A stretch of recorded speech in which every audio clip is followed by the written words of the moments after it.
ఐక్యత మాదిగ ఉపకులాల ఐక్యత మాదిగల ఐక్యత. ఈరోజు తెలంగాణ మాదిగ హక్కుల దండోరా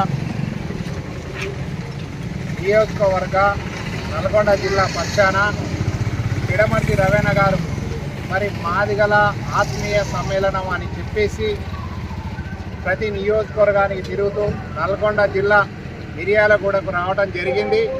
అందులో భాగంగా తెలంగాణ మాదిగ హక్కుల దండోరా రాష్ట్ర కమిటీ అధ్యక్షునిగా నేను మరి అన్నగారికి స్వాగతం పలకడం జరిగింది.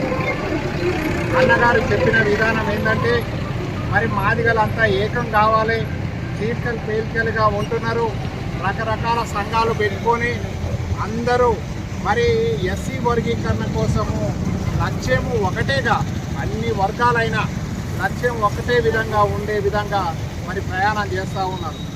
అదే అనుసరిస్తూ ఇప్పుడు 30 ఏళ్ళ నుంచి జరిగినటువంటి ఈ ఉద్యమంలో ఎస్సీ వర్గీకరణ సాధించుకోవడం జరిగింది. గౌరవ సుప్రీంకోర్టు ఆదేశాల మేరకు మన రాష్ట్ర ప్రభుత్వాలకు అధికారాలు ఇవ్వడం జరిగింది. రాష్ట్ర ప్రభుత్వాలు అన్ని రాష్ట్రాలలో మరి వర్గీకరణ చేసుకోమని చెప్పేసి ఆదేశాలు ఇచ్చి కమిషన్లు వేయడం జరిగింది. మన రాష్ట్రంలో కూడా మరి గౌరవ ముఖ్యమంత్రి రేవంత్ రెడ్డి గారు మరి ఈ కమిషన్ వేస్తూ కాలయాపన చేయకుండా తక్షణమే వర్గీకరణ చేయవలసిందిగా విజ్ఞప్తి చేస్తూ, ఎక్కువ రోజులు టైం ఏమి ఉండదు, మీరు ఒకవేళ చేయదలుచుకుంటే 1 సంవత్సరం లోపలనే చేసేస్తారు.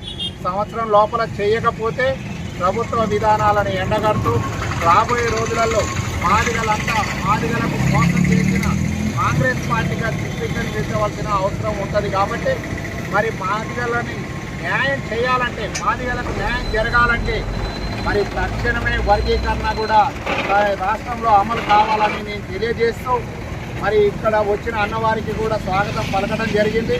మా జిల్లా కమిటీ సభ్యులు, నియోజకవర్గ కమిటీ సభ్యులు అందరూ కూడా కార్యక్రమానికి రావడం జరిగింది. మరి ఆయన ప్రత్యేక ధన్యవాదాలు.